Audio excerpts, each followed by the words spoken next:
High বন্ধুরা, আমি প্রিয়া। আজ তোমাদের করে দেখাবো পুঁই শাকের পাতা দিয়ে আলু ভাজা। চলো, এটা তৈরি করার জন্য কড়াইতে আমি তেল গরম করে নিয়েছি। দিয়ে দেবো কাঁচা বাদামগুলোকে আমি 2 থেকে 3 মিনিট হালকা লাল করে ভেজে তুলে নেব। আমার হালকা ভাজা হয়ে গেছে, এগুলোকে তুলে নিচ্ছি। সেই তেলের মধ্যেই আমি দিয়ে দেবো কুচিয়ে রাখা শাকটা। পুঁই শাকের পাতা এখানে আমি শুধু ব্যবহার করছি। পুঁই শাকের পাতাটাকে খুব ভালো করে ধুয়ে ভালো করে কুচিয়ে নেবে। যত সুন্দর পুঁই শাকের পাতা কোচানো হবে, টেস্টটা আরও বেশি ভালো, খেতেও লাগবে, দেখতেও ভালো লাগে। এবার এটাকে প্রায় 5 থেকে 7 মিনিট ভালো করে লাল করে আগে ভেজে নেব। দেখো, ভাজতে ভাজতেই আমাদের পুঁই শাক থেকে জলটাও শুকিয়ে গেছে এবং কালারটাও চেঞ্জ হয়ে গেছে। এবার আমি দিয়ে দেবো সামান্য হলুদ আর সামান্য নুন আর হলুদটা দিলে কি শাকের যে টেস্টটা সেটা বজায় থাকবে। এবার বারবার একটু নেড়ে চেড়ে আমি এগুলোকে তুলে নেব।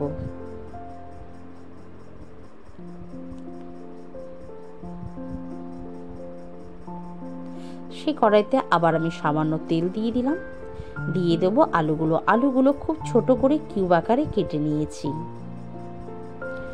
আলুটাকে প্রথমে আমি 2 থেকে 3 মিনিট ভালো করে একটু ভেজে নেব। যখন দেখব আলুর গা থেকে জলটা শুকিয়ে গেছে, দিয়ে দেবো ঝালের জন্য শুকনো লঙ্কা আর দেবো কালো জিরে। আমি যদি আগেই শুকনো লঙ্কা আর কালো জিরেটা দিতাম, তাহলে আলু ভাজায় আলুর গায়ে যে জলটা থাকতো না, সেই ফোড়নের যে টেস্টটা সেটা কিন্তু থাকতো না। সেই কারণে আমি একটু বাদে দিয়েছি। এবার সবগুলো মিশিয়ে আমি বারবার নেড়ে চেড়ে ভেজে নিচ্ছি। দিয়ে দেবো সামান্য হলুদ আর দেবো নুনটা বুঝে দেবে, কারণ আগে কিন্তু আমরা শাকে নুনটা ব্যবহার করেছি।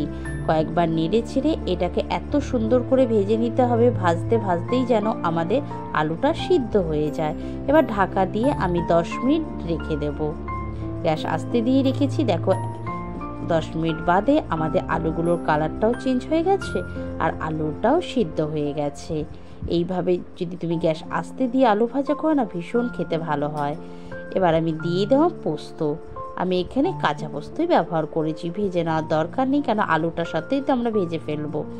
এবার আমি দিয়ে দিলাম ভেজে রাখা বাদাম আর শাকটাকে দিয়ে আলুটার সাথে খুব ভালো করে প্রায় 2 থেকে 3 মিনিট বারবার নেড়ে ছেড়ে ভেজে নেব। ভাজতে ভাজতে দেখবে এর কালারটাও চেঞ্জ হয়ে যায়, কত সুন্দর হবে।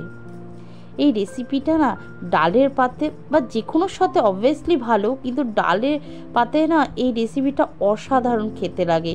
তোমরা বাড়িতে অবশ্যই ট্রাই করবে, আমাকে জানাবে কেমন হয়েছে। রান্নাটা ভালো লাগলে অবশ্যই একটা সাবস্ক্রাইব করে দিও। Thank you so much.